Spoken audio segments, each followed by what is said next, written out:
I'm Catherine Sheeran, host of the podcast Horse Tales with Cat. My guest today lives in upstate New York. He is a six-time Olympian who has won 2 gold medals and 3 silver medals with the U.S. show jumping team. He has been to the World Cup finals no less than 17 times and won most recently in 2017 with his mount HH Azure. McLain Ward is a 2-time individual gold medalist in show jumping at the Pan American Games. He has been second in the Rolex Grand Prix in Aachen 4 times. He remains the first and youngest rider ever to win both the USEF show jumping derby and the USET McLain medal finals at the age of 14. He most recently was named U.S. Equestrian and Horseman of the Year in January of 2024. He is also a husband and father to 2 young daughters. McLain, welcome to the show. Great to be here. Thank you for having me.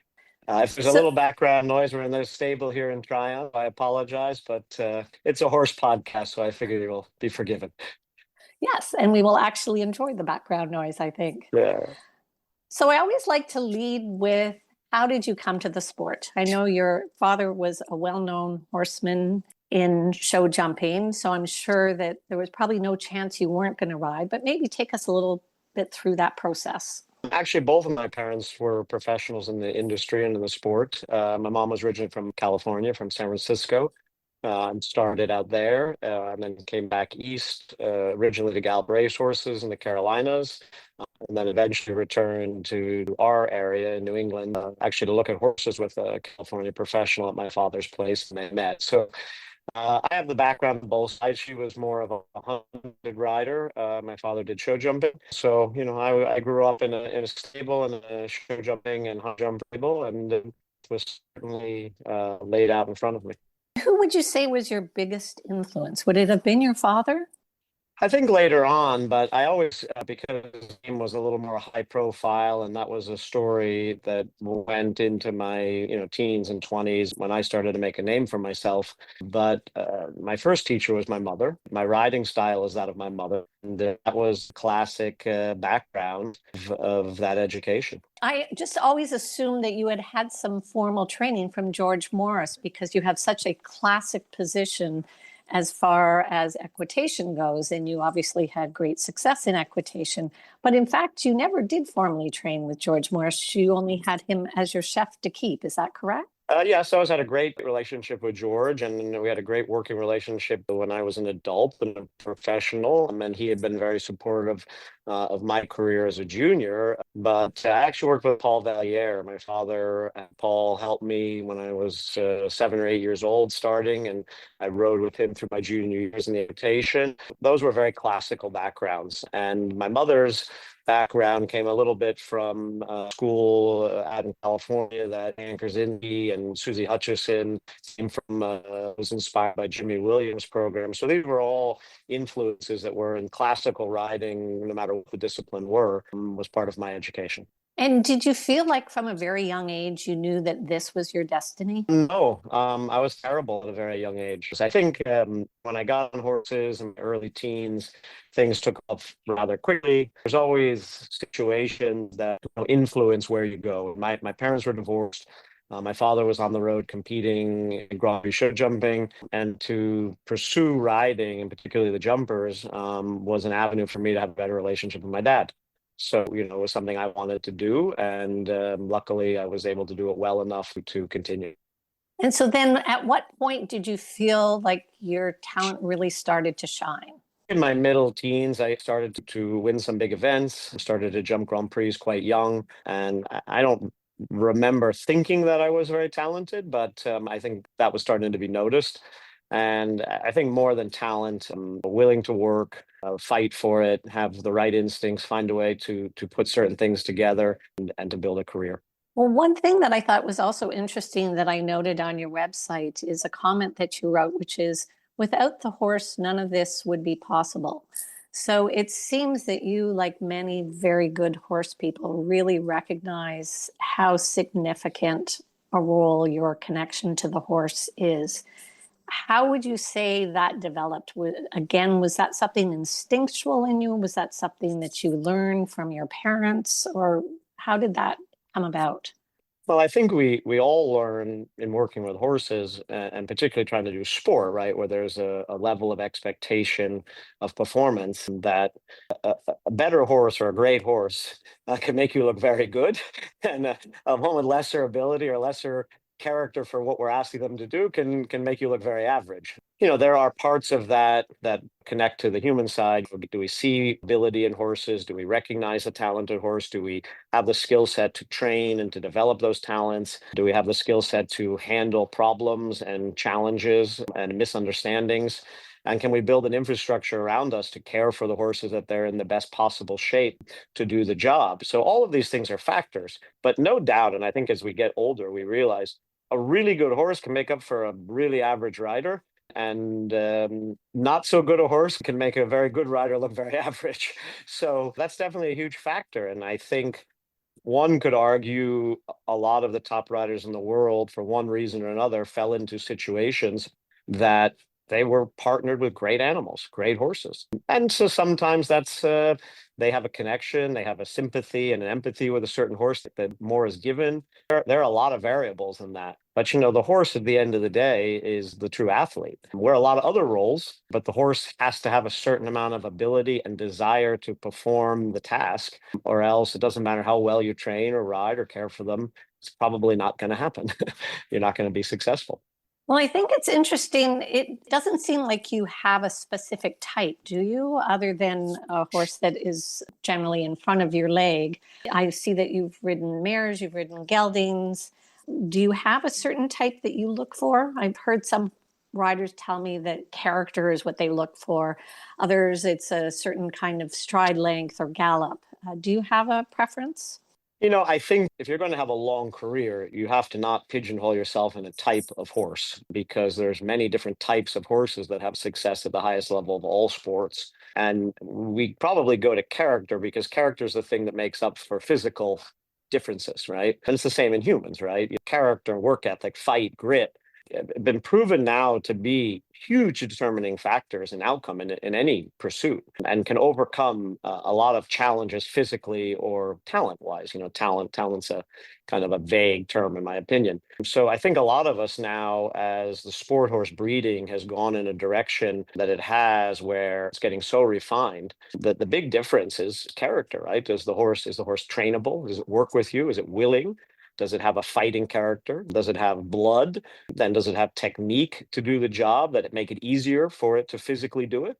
Right. A lot of technique problems come into play just with the physical wear on an athlete. So I think these are all factors. I'm not a huge fan of stallions. I've not had great success with stallions. I don't think my program is suited the best to them. I like to reward a horse and be happy with a horse when he performs or they perform well. Where stallions, you definitely need to keep your thumb on them, I think, a bit more, or else they wander. But there's exceptions to that. I've had a lot of success on mares, so just naturally I gravitate towards them. But I try not to pigeonhole myself in a certain type. I like a horse who has a lot of quality, is willing to go to the fence, isn't looking to work against you, but work with you. And I think those all come back to character. But for sure, the physical side affects the character.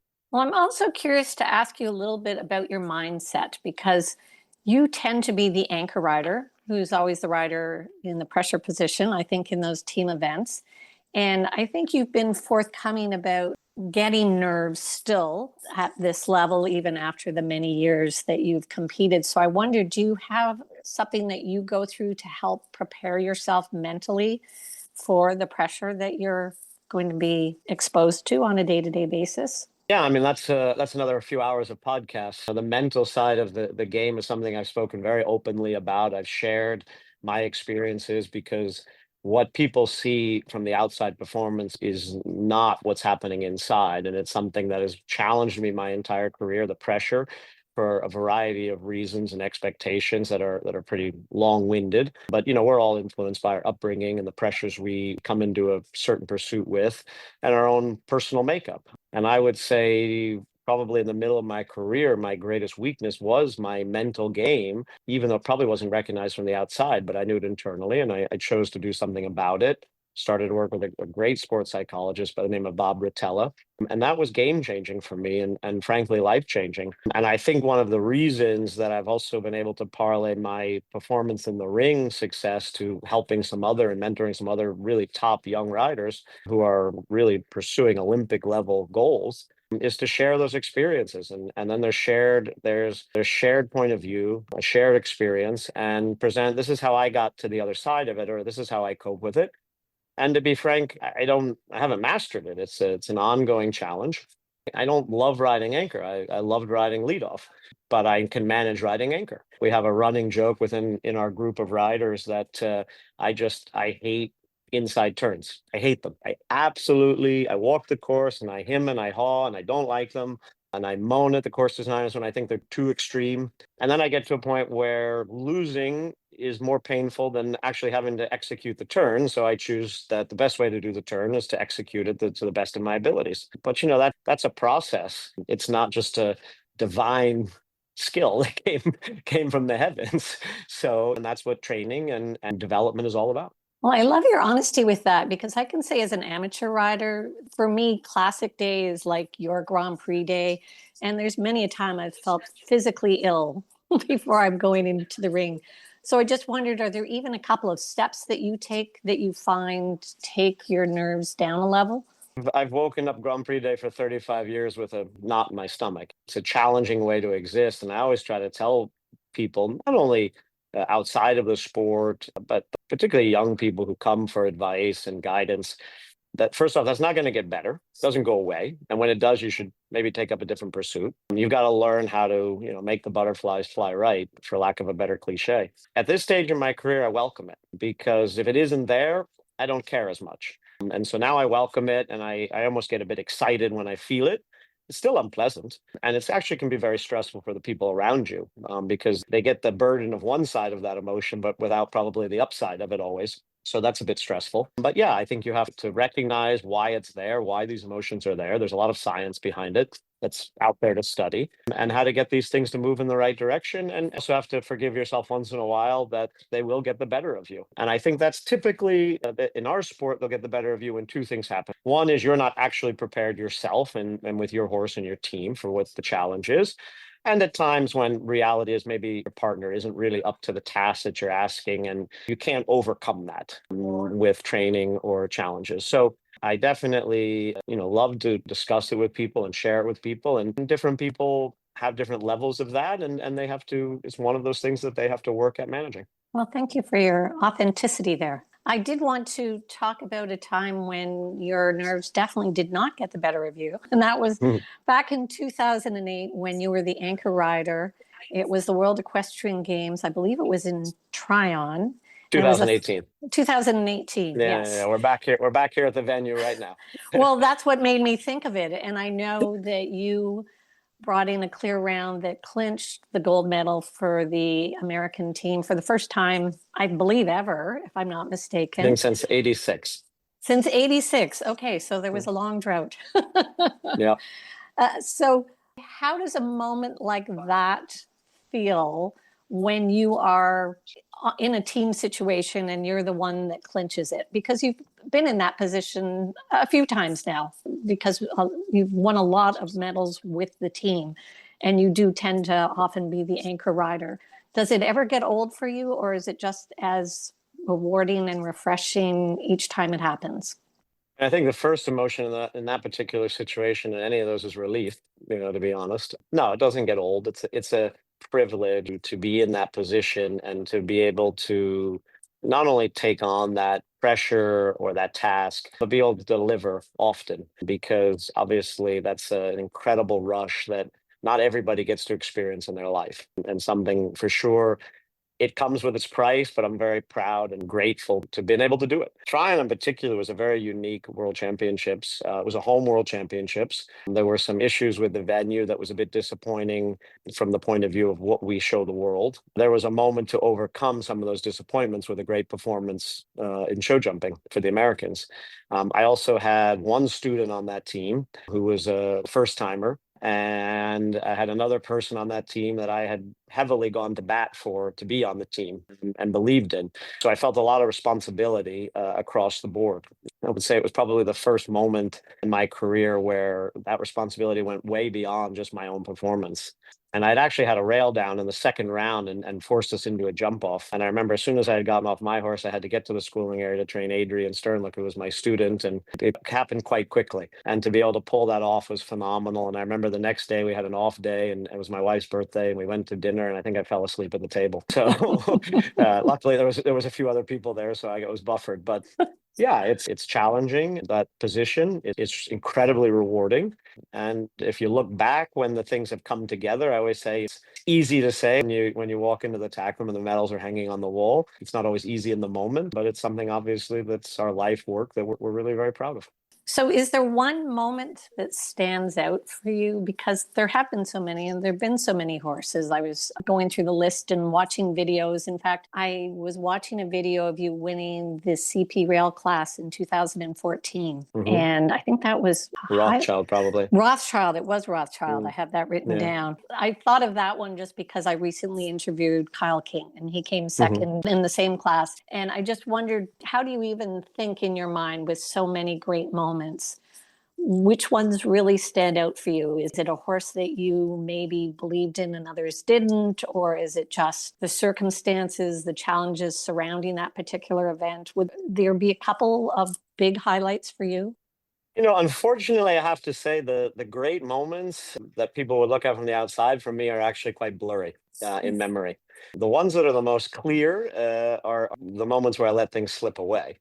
That's a shame a little bit, but I think it's the nature of the beast, right? I think you learn to compartmentalize that and put it in its shelf. But my natural character is to think about the moments that eluded me because of a mistake or a bad decision, not the moments where it all came together. And to be honest, things just kind of blur because you're not reflecting on these as much. You're proud, you're maybe a little bit of relief and peace.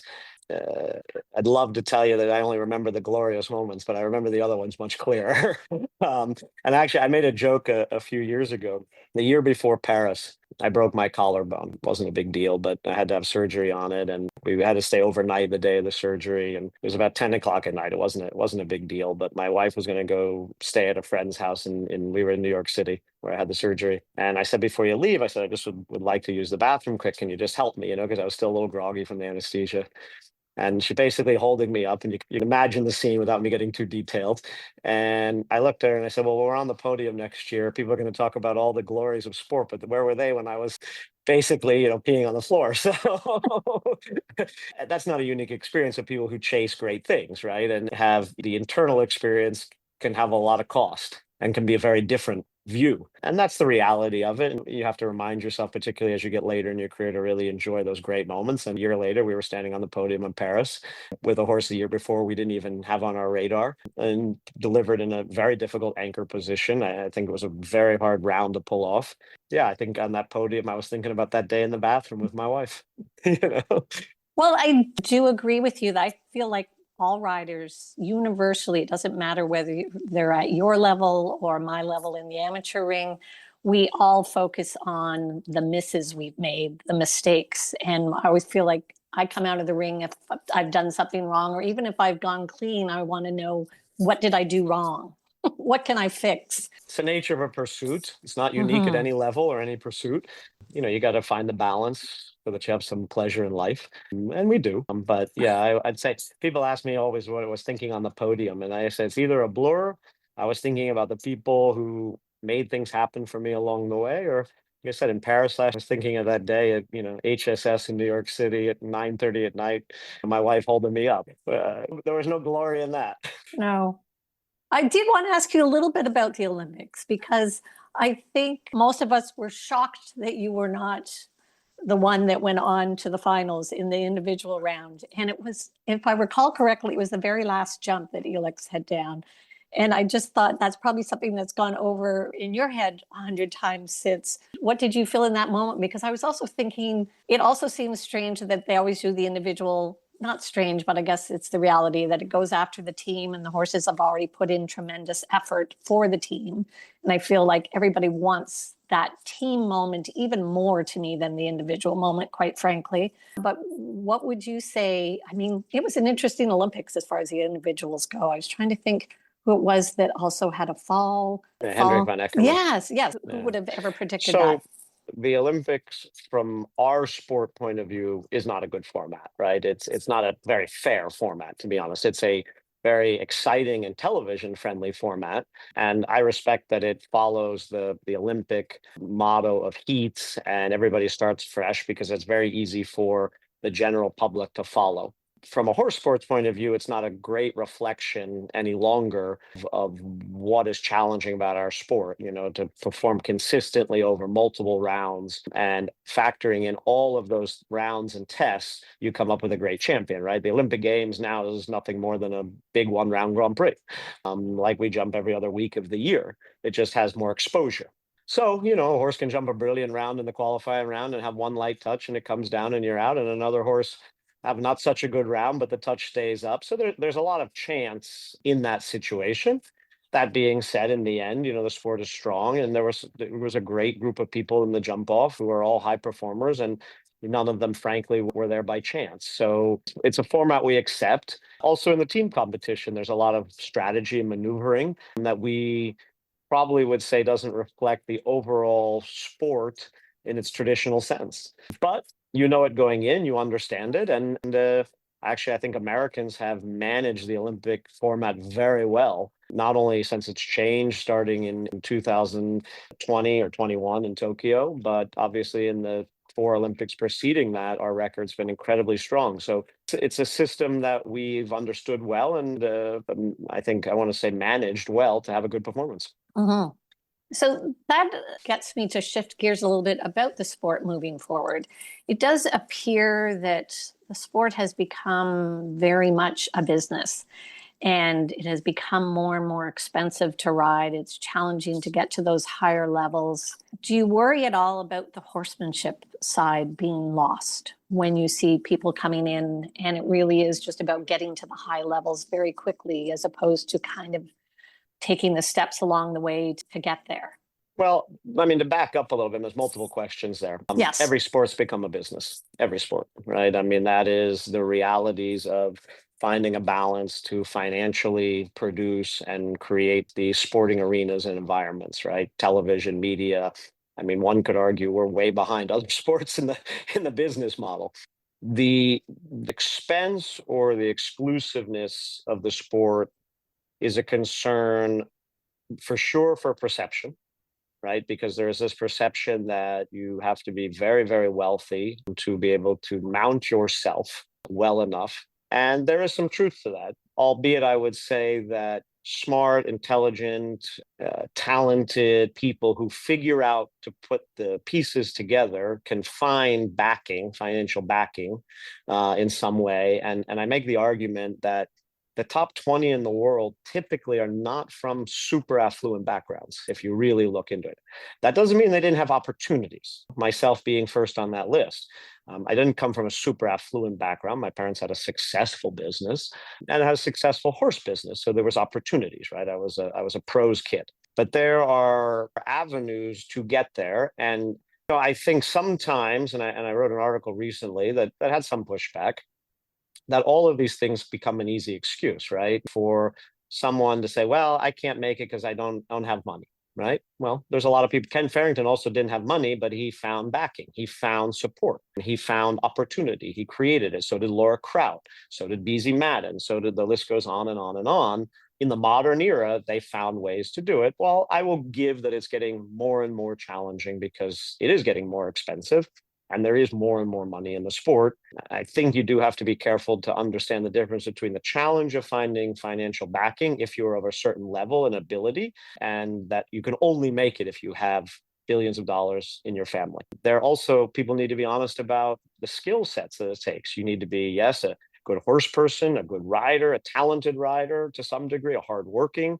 You also have to connect with people. You have to sell yourself. You have to sell somebody on the journey that you're taking and why they want to be part of it with their financial backing.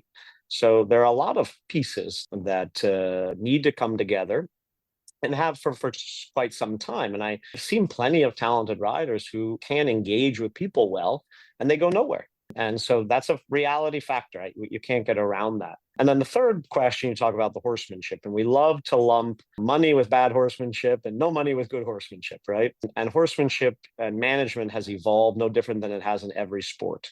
Yes, there is nothing wrong with coming up in this sport from the grassroots, any place in the stable, any place in the operation, learning the ropes and making it to the top. There's nothing wrong with that. And that's a great set of tools to have in your toolbox. There are also other ways to do the sport at a high level and be a good horseman or surround yourself with very knowledgeable horsemen and manage those skill sets. And I would argue someone like myself is very much a reflection of that without being someone who came from a uber wealthy background and went to a fancy university and maybe is very smart and just hired or bought the best things available, that grew up in a stable. But reality is the stable was always there for me, right? I that was normal. That was not, I didn't have to make a great effort to go to the barn. My first house was above the barn. This was the normal way of life. So because it was normal, if I'm totally frank, I'm not really a barn rat. I'm a very hard worker. But when I'm done riding, I prefer to go out and mow the fields or to do something around the farm. I enjoy that more than maybe clip a horse or be in the stable, because that was ever present. And when something's ever present, right, it becomes our norm, right? We don't have to fight for that opportunity. I realized early on, I was in the era of the sport really growing. And again, I say just like every other sport. And one thing I've mentioned is, there was a time when the baseball team manager in the pro leagues also played, was the physical strength coach, was the meds doctor, right? He was wearing 3 or 4 hats, right? And now you have a specialty for every single facet of the operation.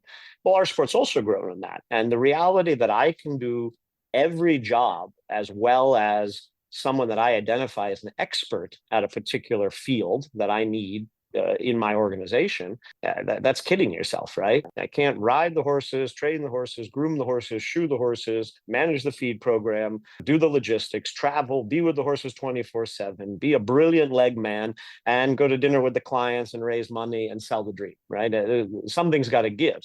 So I was the beginning of that generation that started to connect what the most successful people are going to be. And I mean, I realize there's different descriptions of successful.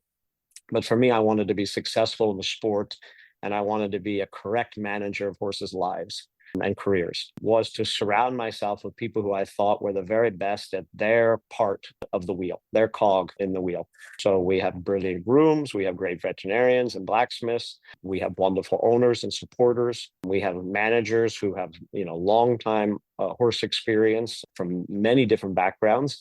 And we bring that team of people together and we try to create an environment where everybody can do their skill to the max. And then we coordinate those skills, right?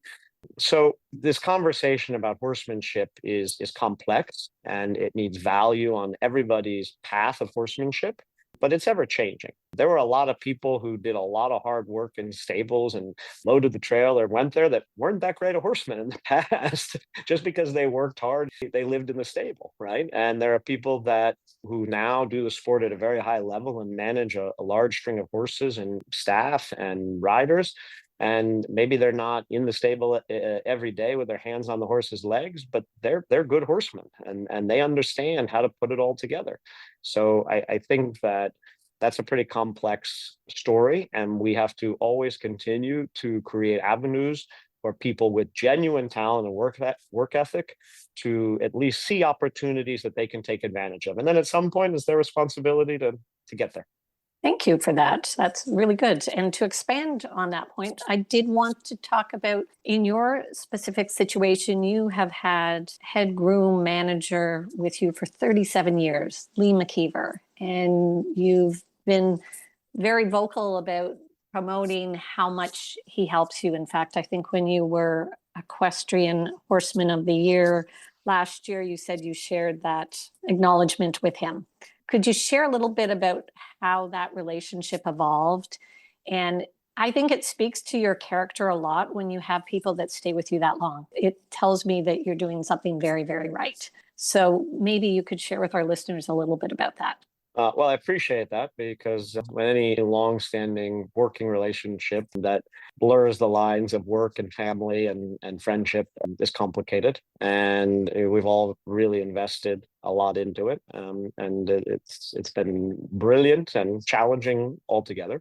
My relationship with Lee started when I was a young teenager, and I would come to my father's farm on the weekend, and I ended up kind of staying in Lee's room because he was a teenager, older teenager, but at the time, but it was like an older brother, and we then started to go on the road together. I think he took care of a couple of my last large ponies, and then on the horses, and somehow we've survived 37 years, going on 38 years together, and been able to do some pretty amazing things as a team. It's to the point I said about horsemanship, right? Like, we've learned together, we took the path and the journey together, and we did our part to make it successful. It was a team that worked very well.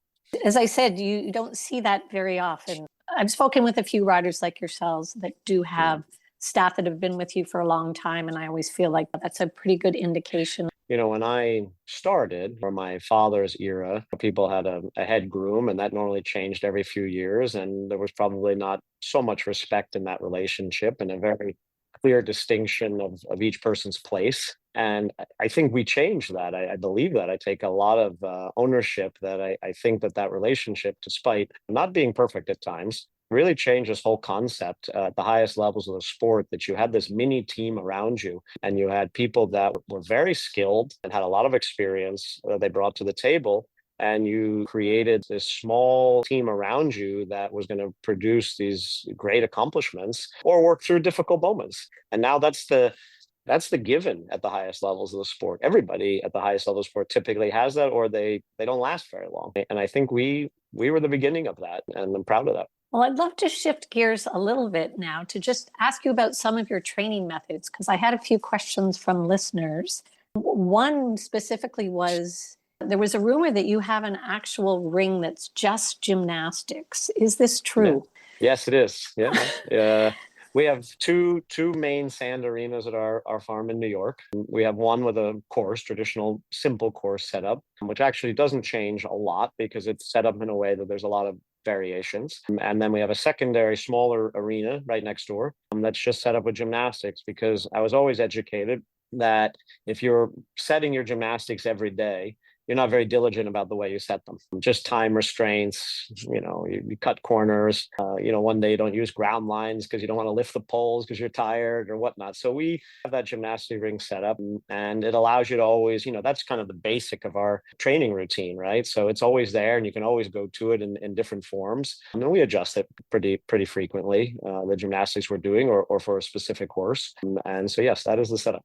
I love that, because I had a conversation with a colleague recently, and we were talking about the fact that we find there's a lot of riders today that don't use gymnastics, and we didn't know, is that just lack of knowledge? Is it, to your point, a little bit of laziness because it is a bit of extra work to be setting those?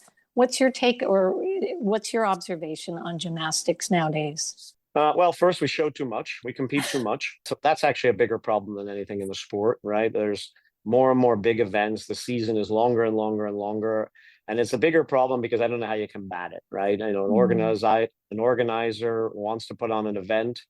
In North America, organizing events has become a very lucrative business, less so in Europe, but it's coming that way. You're seeing more and more series and set venues because, just economics, right? You can build the venue once and bring people multiple times. So that model is going to Europe. And I think that's why we try to cling to those signature and support the signature great events of the world, the Spruce Meadows and Aachen and Hicksteads and Rome's at the highest levels of the sport, obviously. So people show a lot, right? So there's less time in between to go back to basic training, right? It's a school and show routine. Also, we, particularly in the United States or North America, I would say, have gravitated towards the training and management of riders less than the training and management and development of horses, right? Europe develops horses for the market, and we buy the horses, and we have a system of coaching riders at different levels, right? They're both very lucrative businesses, and they're lucrative businesses for a wide range of people, because if the only people that succeed economically are the top 25 riders in the world, it's a pretty big drop off. It's not a very sustainable industry. In North America, it's coaching and management of clients and experience. In Europe, it's the producing of horses for the market. So, and those businesses are well established, right? So they continue to kind of perpetuate themselves. So yes, I think that those two things factor into why people jump a course or a single fence at home and not the traditional, we're going to produce 4-year-olds, 5-year-olds, 6-year-olds, 7-year-olds and do gymnastics. And that's the base of our training program. And then when the horses are jumping higher level, we're going to still go back to that as our go-to basic training. We certainly moved away from that. We've tried not to. But yes, I don't see it as prevalent as I think it should be. And to your point, with the so many events that you're attending, I know another common question is, how often do you jump the horses in between competitions? It really depends on the horse, the age, the health, the need of that horse's character and abilities. I would say we try to jump as little as possible, but we have to jump enough that they're prepared to do the job. We don't jump big, to be frank, very rarely. That doesn't mean once in a while I wouldn't have a big school on the horse, but very rarely do we jump big. A lot of times we're trying to recreate some of the challenges in the ring in a way that the horse can answer them well and confidently and get that routine. It's kind of the basic concept. How we get there with each horse is a little more individualized. Fair enough. So shifting gears a little bit, I just wanted to ask you about some of your mounts, current mounts, because it has been a shifting year for you. I know Elix went back to Brazil. I did wonder, because I've asked this of a lot of riders, when you have to give up a mount like that you've had a great partnership with, and it wasn't really that long, how do you handle that emotionally? Because I always feel like it's tough. I know it's part of the sport, but I know when I spoke with Kyle Dewar about a month ago, he had a horse that he only got for about 4 or 5 months, but he said, I'm not going to kid you, it like broke my heart to send that horse home. So I just wondered, how did you handle that? And now you've got some horses that have been with you for a little bit, but they're still younger. I know you've got Snapchat, you've got Lulu, and then you've got what would be considered a little bit older First Lady, High Star Hero. Maybe if you could share a little bit about well, the Elix situation, I look at it, actually, I was very grateful to have the horse for the year and a half because I understood the premise that I got the opportunity to ride the horse under. So it wasn't that it was a huge shock to me that eventually the horse was going to go back and represent Brazil. The owners of that horse were very clear about that possibility at some point, where it was a wonderful relationship with Bon Chance and still is. They have some interest and desires. It was a great opportunity for me and them to partner on this situation. I think it's sad for my grooms to see the horse go because they have a very intimate relationship with these horses traveling the world. But, the horse has also gone back to a wonderful stable with great care. Though it's sad I don't get to ride him every day. It's not a tragedy, it's the story. The horse's story will go on well. This year, we acquired a new horse, a very exciting horse called Imperial, Mike Smith, who's been a great supporter of mine. The horse had a spectacular summer and unfortunately sustained an injury about a month ago. Is going to be out for 4 to 5 months, which was really unfortunate because we had a lot of eggs in his basket. I knew Callis, the Reaver's wonderful mare, was probably coming towards the end of her career, probably looking at retirement in the near future. We retired Contagious this year. We had purchased another horse in the middle of the summer and ended up reselling it quite quickly because of a very nice offer. And, it just was, we had made some decisions. And then when Imperial was injured, it definitely was a move sideways. But that's the sport, that's horses. We all deal with that.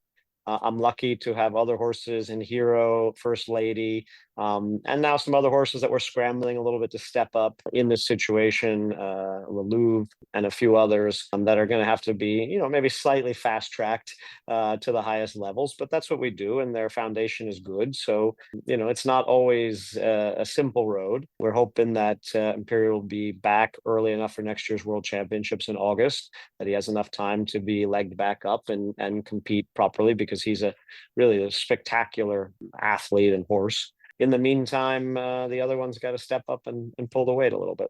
And I'm just curious, because you've checked off so many boxes in terms of what riders consider bucket list dreams, Is there anything left? I'm guessing an individual medal would still be very lovely. Is that something are you gearing up for LA, wanting to do that? It's always nice to win, but there's two things left on my list: Aachen Grand Prix and individual Olympic medal. And to be honest, my view is probably through LA. There's a lot of other parts of the sport and the industry that I enjoy being part of. I'm not going to be an Ian Miller. I don't want to ride into my 70s. I started very young, also under quite a bit of stress and pressure. There are other facets of the sport that I really enjoy that I'd like to have a little more time for. You know, when you're competing yourself at a high level, I mean, Roger Federer said this best: you are selfish. There's a lot of time spent on you, and there probably comes a moment in life where you want that focus to shift a little bit. So I look forward to that, but I have a few more things to do before that day comes. And fair enough. So with the group of horses you have now, is there one that sort of stands out in your mind as the one that could be that horse, or is it still too early to tell? They're all very nice horses, talented. Hero's been going very well. But when I look to next year's championships in LA, I still have Imperial as talented a horse as I've ever sat on. It was an incredibly exciting acquisition. We had a right off the bat incredible success throughout the summer, and then unfortunately the horse took a bad step and injured himself, and we're going to take the steps to recuperate him as solid as possible and do what's right for him, and we hope to have him back for Aachen World Championships. That's kind of what the focus is on right now. Well, I certainly hope that happens the way you're planning. Me too. Me too. So just a couple of last questions. One that came from our listener was, besides the hard work, determination, and obvious talent that you have, what do you think keeps you at the top of the sport? I'm very aware of the fact that we work very hard. We're very driven, not only myself, but the entire team around me and supporters. You know, at times I have to say I find that quite easy, which is a sign that you really love what you do. I'm not going to say at times I also find it challenging, but the majority of the time I find that quite easy. I often walk away from a situation thinking that should take more. So that's a blessing. I'm competitive, right? That drives me. You know, I like being me. I like being successful. I like winning. That's a pretty strong emotion in my character. So I think that drives you. And when that moment, as I said earlier, when we were talking about the mental side of it, I think when that moment starts to not be present, that's when it's time to hang up my hat. And so then just wanted to finish with, I know you have two daughters, a 5-year-old and a 10-year-old. And do either of them, do they ride? Are they? They do. My 10-year-old's just been champion the last 2 weeks at the American indoor shows and the small ponies back to back. So she's killing it. Shout out to Lilly. Yeah, Lily's killing it. She's got Washington next week, which she's going. She told me the other day she's going for the Triple Crown, so to speak. And I just don't understand the pressure that that brings. So to be 10 and to not really fully grasp what dad does, I like it. It's good. And my 5-year-old has just started up. She's got the bug now. She was not so interested for a while, but all of a sudden has gotten interested.